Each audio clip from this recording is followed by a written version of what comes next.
ನಮಸ್ತೆ ಸ್ನೇಹಿತರೆ, ಇವತ್ತಿನ ಈ ವಿಡಿಯೋಗೆ ನಿಮಗೆಲ್ಲ ಸುಸ್ವಾಗತ. ಇವಾಗ ನಮ್ಮ ಮುಂದೆ ನಿಂತಿದೆ ಒಂದು EV ಸ್ಕೂಟರ್ Exer v150 ಅಂದ್ಬಿಟ್ಟು. ಇದು 3 ರಿಂದ 4 ಅವರ್ ಚಾರ್ಜ್ ಮಾಡಬೇಕಾಗುತ್ತೆ. 150 ಕಿಲೋಮೀಟರ್ ತನಕ ನಿಮಗೆ ರೇಂಜ್ ಸಿಗುತ್ತೆ. 3 ಮೋಡ್ಗಳಿರುತ್ತೆ. ಈಕೋ, 2ನೇ ಮೋಡು, 3ನೇ ಮೋಡು. 3ನೇ mode maximum speed 55 to 60 kilometre. Eco ಮೋಡ್ನಲ್ಲಿ ನಿಮಗೆ 35 to 40, 2ನೇ ಮೋಡ್ನಲ್ಲಿ 45 to 50, ತಪ್ಪಿದ್ರೆ 45 ಈ ರೀತಿ ಇರುತ್ತೆ. ಮೊದಲನೇ ಮೋಡ್ನಲ್ಲಿ 150 ರೇಂಜ್ ಸಿಕ್ಕಿದ್ರೆ 2ನೇ ಮೋಡ್ನಲ್ಲಿ ನಿಮಗೆ 125 ಈ ರೀತಿ ರೇಂಜ್ ಸಿಗುತ್ತೆ. 3ನೇ ಮೋಡ್ನಲ್ಲಿ ನಿಮಗೆ 100 ಕಿಲೋಮೀಟ್ರ್ ರೇಂಜ್ ಸಿಗುತ್ತೆ. ಅಂದರೆ ಮ್ಯಾಕ್ಸಿಮಮ್ ಸ್ಪೀಡ್ ಹೋದರೂ ಕೂಡ ಇದರಲ್ಲಿ 100 ಕಿಲೋಮೀಟ್ರ್ ರೇಂಜ್ ಸಿಗುತ್ತೆ. ಇನ್ನು front telescopic suspension, rear twin shock absorber ಸಿಗುತ್ತೆ. 10 ಇಂಚಿನ ಟೈರ್ಗಳು ನೋಡ್ಬಿಡೋಣ ಒಂದ್ಸಲ. 10 ಇಂಚಿನ ಟೈರ್ಗಳು, 10 ಇಂಚಿನ ಟೈರ್ಗಳು. ಅದಾದ ನಂತರ ಹಬ್ ಮೋಟರ್ ಸಿಗುತ್ತೆ. ಮೋಟರ್ ಯಾವ ಕೆಪಾಸಿಟಿ ಇದು ಅಂತ ಕೇಳೋಣ ಅವ್ರನ್ನೇ. ಸರ್ ಬನ್ನಿ ಸರ್. ಸರ್ ನಮಸ್ತೆ. ನಮಸ್ತೆ. ಹಾಂ ಸರ್, ಮೋಟ್ರು ಎಷ್ಟು ಕೆಪಾಸಿಟಿ ಇರೋದು ಮತ್ತು ಈ ಗಾಡಿ ಬ್ಯಾಟ್ರಿ ಏಜ್ ಎಷ್ಟು? 600 ವಾಟ್ಸ್ ಮೋಟರ್ ಪವರ್ ಬರುತ್ತೆ ನಿಮಗೆ. 40H ಲಿಥಿಯಂ ಅಯನ್ ಬ್ಯಾಟ್ರಿ ಬರುತ್ತೆ ನಿಮಗೆ ಈ ವೆಹಿಕಲಲ್ಲಿ. ನಿಮಗೆ max to max 40H lithium ion ಬ್ಯಾಟ್ರಿಗೆ 150 ರೇಂಜ್ ಕವರ್ ಮಾಡ್ಕೊಬೋದು ನೀವು. ಪರ್ ಚಾರ್ಜ್ 150 ಕಿಲೋಮೀಟರ್ ಬರುತ್ತೆ ನಿಮಗೆ. ಓಕೆ. ಮ್ಯಾಕ್ಸಿಮಮ್ ಸ್ಪೀಡ್ ಬಂದು 60 ಕಿಲೋಮೀಟರ್, 55 to 60 ಸ್ಪೀಡ್ ಬರುತ್ತೆ. ನೀವು ಇವನ್ ಟಾಪ್ ಸ್ಪೀಡಲ್ಲಿ ಹೋದ್ರೂ 100 ಮೈಲೇಜ್ನ ಈಸಿಯಾಗಿ ಕವರ್ ಮಾಡ್ಬೋದು. ಓಕೆ. ಈ ವೆಹಿಕಲ್ ಬಂದು ಪ್ಯೂರ್ಲಿ ಲೈಕ್ ನಮ್ಮ ಇಂಡಿಯಾ ಮ್ಯಾನುಫ್ಯಾಕ್ಚರಿಂಗ್, 95% ಪ್ಯೂರ್ಲಿ ಇಂಡಿಯಾದಲ್ಲೇ ಮ್ಯಾನುಫ್ಯಾಕ್ಚರಿಂಗ್ ಆಗುತ್ತೆ. ಈವನ್ ಸೆಲ್ಸ್ ಅಂದ್ಬಿಟ್ಟು. ಸೊ ಈ ವೆಹಿಕಲ್ ಗೌರ್ಮೆಂಟ್ ಸಬ್ಸಿಡಿ ಕ್ಲೈಮ್ ಆಗ್ತಾ ಇರುತ್ತೆ. ಆಗುತ್ತಾ? ಆಗುತ್ತೆ ಗೌರ್ಮೆಂಟ್ ಸಬ್ಸಿಡಿ. ಅಂದರೆ ಓಕೆ. ಈ ವೆಹಿಕಲ್ ಈಗ ಕಾಸ್ಟ್ ಬಂದು 90,000 ಇರುತ್ತೆ ನಿಮಗೆ. ಆನ್ ರೋಡ್ ಪ್ರೈಸ್ ಬಂದು 90,000 ಆಗುತ್ತೆ. ಓಕೆ. ಈ ವೆಹಿಕಲ್ಗೆ ನಿಮಗೆ ಪ್ಯೂರ್ಲಿ ಯಾವ ಥರ ಅಂತಂದರೆ ಆನ್ ಮಾಡಿ, ಆಫ್ ಮಾಡಿ, ಆನ್ ಮಾಡಿದ್ರೆ ಡೈರೆಕ್ಟ್ಲಿ ಪಾರ್ಕ್ ಮೋಡ್ಗೆ ಹೋಗುತ್ತೆ ನಿಮಗೆ ವೆಹಿಕಲ್. ಡೈರೆಕ್ಟಾಗಿ ಹೋಗುತ್ತಲ್ಲ? ಡೈರೆಕ್ಟ್ ಪಾರ್ಕ್ ಮೋಡ್ಗೆ ಹೋಗುತ್ತೆ. ಇಲ್ಲಿ ಟೆಕ್ನಿಕಲ್ ಪ್ರಾಬ್ಲಮ್ ಇದೆ, ನಿಮಗೆ ಪಾರ್ಕ್ ಮೋಡ್ಗೆ ಹೋಗುತ್ತೆ. ನೀವು ಪಾರ್ಕಿಂಗ್ ಬಟನ್ ರಿಮೂವ್ ಮಾಡಿದ್ರೆ ಮಾತ್ರ ಗಾಡಿ ಹೋಗೋದಿಲ್ಲ, ಅಂದರೆ ಗಾಡಿ ಹೋಗಲ್ಲ. ಓಕೆ. ಈ ಗಾಡಿಗೆ ನಿಮಗೆ ರಿವರ್ಸ್ ಗೇರ್ ಆಪ್ಷನ್ಸ್ ಎಲ್ಲ ಬರುತ್ತೆ. ರಿವರ್ಸ್ ಅಂತ ಬಟನ್ ಇದೆ. ರಿವರ್ಸ್ ಅಲ್ಲ? ಹಾಂ. ರಿವರ್ಸ್ ಬಟನ್ ಸ್ಲೋ ಆಗಿ ನಿಮಗೆ ರಿವರ್ಸ್ ಆಗುತ್ತೆ ಗಾಡಿ. ಒಂದು 5 ಕಿಲೋಮೀಟರ್ ಸ್ಪೀಡಲ್ಲಿ ಹೋಗುತ್ತಾ? ಹೌದು, 5 ಕಿಲೋಮೀಟರ್ ಸ್ಪೀಡಲ್ಲಿ ನಿಮಗೆ ಬ್ಯಾಕಪ್ ಆಗುತ್ತೆ.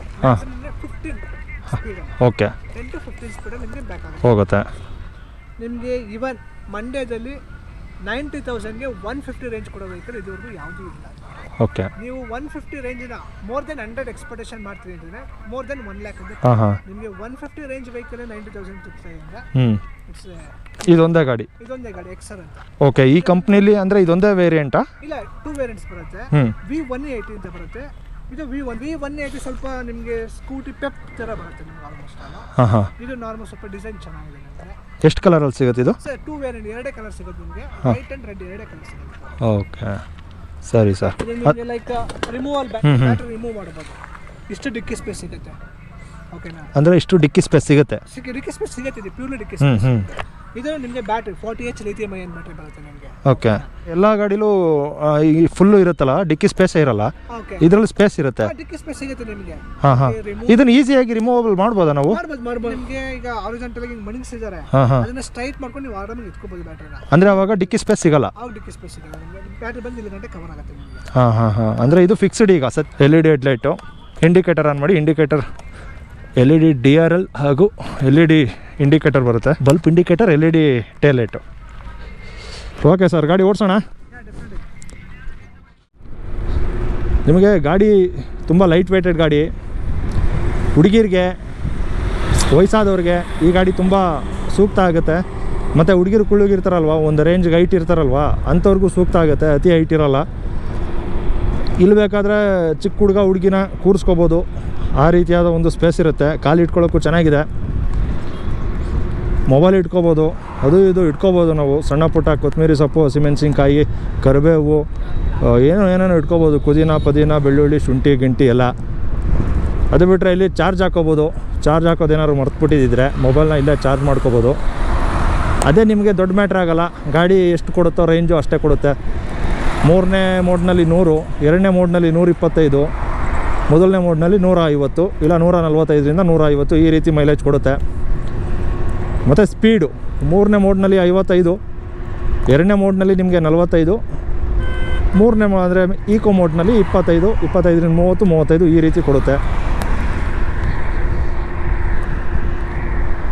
ಸೈಲೆಂಟಾಗಿದೆ ಗಾಡಿ. ಸೌಂಡ್ ಅಂತೂ ಏನೂ ಒಂಚೂರು ಇಲ್ಲ. 10 ಇಂಚಿನ ಟೈರ್ಗಳು, ಅಂದರೆ ಗಾಡಿ ಸೈಜು ಹಂಗೆ ಇದೆ, ಟೈರ್ ಸೈಜು ಹಂಗೆ ಇದೆ. ಡ್ರಮ್ ಬ್ರೇಕ್ ಬರುತ್ತೆ ನಮಗೆ, ಡಿಸ್ಕ್ ಇರಲ್ಲ ಈ ಒಂದು ಗಾಡೀಲಿ. ಬ್ರೇಕ್ ಎಲ್ಲ ಚೆನ್ನಾಗಿದೆ. ಗಾಡಿ ಹೋದ್ಮೇಲೆ ಕಟ್ ಮಾಡಿದ್ರೆ ಒಳ್ಳೆಯದು.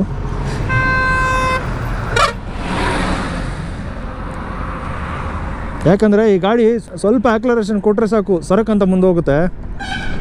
ಅದೊಂದು ಈ ಗಾಡೀಲಿ ಪಿಕಪ್ ಎಲ್ಲ ಚೆನ್ನಾಗಿರುತ್ತೆ, ಇನ್ಷಿಯಲ್ ಪಿಕಪ್ಪು.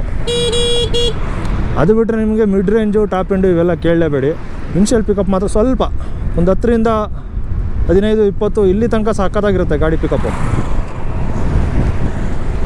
ಅದಾದ ನಂತರ 2 ಕಲರಲ್ಲಿ ಸಿಗುತ್ತೆ.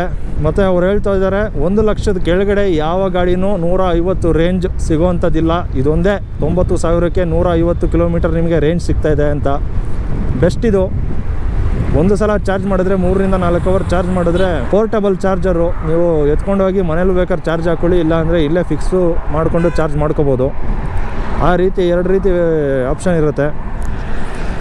ನಿಮ್ಗೆ ಯಾವುದು ಅನುಕೂಲ ಆಗುತ್ತೋ ಆ ರೀತಿ ಆಯ್ಕೆ ಮಾಡ್ಕೊಳ್ಳಿ. ಮಿರರ್ ಎಲ್ಲ ಚೆನ್ನಾಗಿದೆ. ವಿಸಿಬಿಲಿಟಿ ಸ್ವಲ್ಪ ಅಂದರೆ ಫುಲ್ ಆಕ್ಲರೇಷನ್ ಕೊಟ್ಟಾಗ ಸ್ಪೀಡಲ್ಲಿ ಹೋಗ್ತಾ ಇದ್ದಾಗ ವೈಬ್ರೇಷನ್ ಆಗುತ್ತೆ. ಕುತುಕ್ಲು ಸಣ್ಣ ಕುತುಕ್ಲು ಬಂದ್ರೂ ಕೂಡ ವೈಬ್ರೇಷನ್ ಆಗುತ್ತೆ.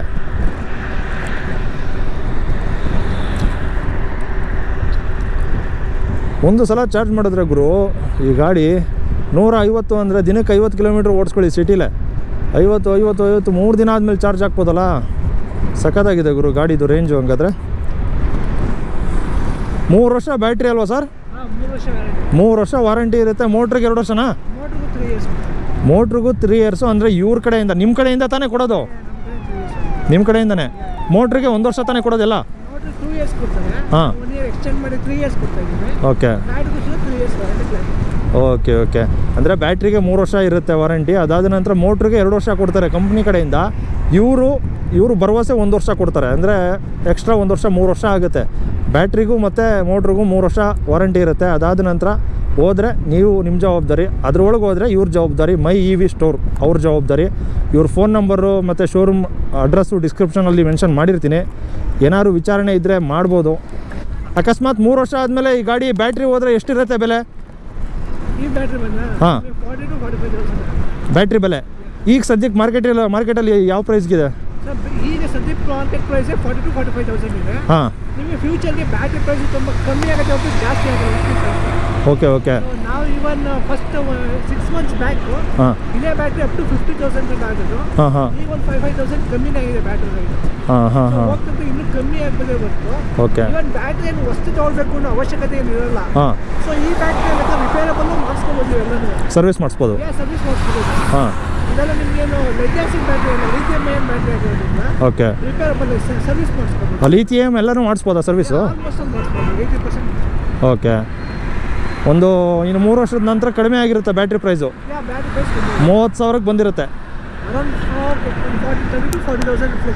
ಅನ್ಕೋಬೋದು. Okay sir. ಅಂದರೆ ನಿಮಗೆ ಅವಾಗಿನ ಮಾರ್ಕೆಟಿಂಗ್ ಪ್ರೈಸು ಅವಾಗ ಎಷ್ಟಿರುತ್ತೆ, ಇದರ ಬೇಡಿಕೆ ಅಂದರೆ ಎಷ್ಟು ಮ್ಯಾನುಫ್ಯಾಕ್ಚರ್ ಆಗ್ತಾ ಇರುತ್ತೆ, ಇದ್ರ ಮೇಲೆಲ್ಲ ಮ್ಯಾಟ್ರ್ ಆಗಿ ಅದು ಪ್ರೈಸ್ನ ದರ ನಿಗದಿ ಮಾಡ್ತಾರೆ. ಆವಾಗ ಕಡಿಮೆ ಆಗಿರುತ್ತೆ ಅಂತ ಹೇಳ್ತಾ ಇದ್ದಾರೆ. ಕಡಿಮೆ ಆಗಿರುತ್ತೆ ಯಾಕಂದರೆ ಒಂದೇ ಸಲ ಈಗ ಸ್ಟಾರ್ಟಿಂಗ್ ಯಾವ್ದು ಬರುತ್ತೆ ಅದು ಪ್ರೈಸ್ ಜಾಸ್ತಿ ಇರುತ್ತೆ. ಅದಾದ ನಂತರ ಮಾರ್ಕೆಟಲ್ಲಿ ಅದ್ರ ಪ್ರೈಸು ಕುಸಿತ ಆಗ್ತಾ ಹೋಗುತ್ತೆ. ಅದು ಗೊತ್ತಿರೋ ವಿಷಯ. ಮೊಬೈಲ್ಗೂ ಆಗಿರ್ಬೋದು, ಬೈಕ್ಗಳಿಗೂ ಆಗಿರ್ಬೋದು, ಈ ಗಾಡಿಗೂ ಆಗಿರ್ಬೋದು, ಬ್ಯಾಟ್ರಿಗೂ ಆಗಿರ್ಬೋದು, ಈ ರೀತಿ ಇರುತ್ತೆ. ಓಕೆ. ಮತ್ತು ಇನ್ನೊಂದೇನೆಂದರೆ ಇದು ಚಾರ್ಜ್ ಇರಲಿಲ್ಲ ಗಾಡಿ, ಅಷ್ಟೊಂದು ಪಿಕಪ್ ಹೋಗ್ತಾಯಿಲ್ಲ. ಚಾರ್ಜ್ ಕಡಿಮೆ ಇತ್ತು, ಎತ್ತಾಕೊ ಬಂದಿದ್ದೀವಿ ಗಾಡಿನ.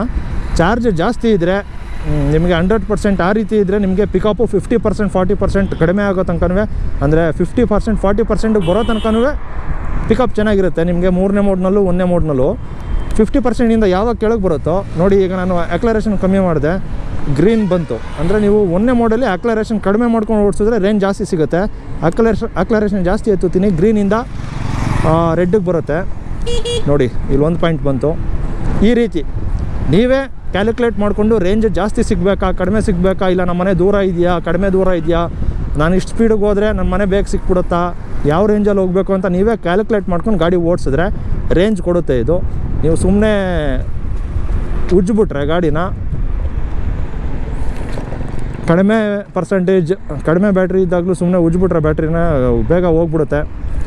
ಹಂಗಾಗಿ ನೀವೇ ಕ್ಯಾಲ್ಕುಲೇಷನ್ ಮಾಡಿಕೊಂಡು ಗಾಡಿನ ಓಡಿಸ್ಬೋದು, ರೇಂಜ್ ತೊಗೋಬೋದು. ಆ ರೀತಿಯಾದ ಒಂದಷ್ಟು ಅನುಕೂಲಗಳು EV ವೆಹಿಕಲ್ಗಳಲ್ಲಿ ಇರುತ್ತೆ. ಅದು ಬಿಟ್ಟರೆ ಈ ಒಂದು ಬೈಕ್ನಲ್ಲಿ ಬ್ರೇಕ್ ಹೋಗ್ತಾಯಿದೆ ನಾನೀಗ ಅದು ಬಿಟ್ಟರೆ ಈ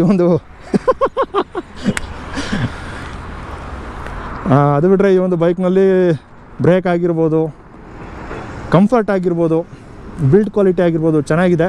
ಇನ್ನು ಇದು ಮೈ EV ಸ್ಟೋರ್, ಫೋನ್ ನಂಬರ್ ಹಾಕಿರ್ತೀನಿ, ವಿಚಾರಣೆ ಮಾಡಿ. ಇದಾಗಿತ್ತು ಇವತ್ತಿನ ಈ ವಿಡಿಯೋ. ಮುಂದಿನ ವಿಡಿಯೋದಲ್ಲಿ ಸಿಗ್ತೀನಿ. ಧನ್ಯವಾದಗಳು.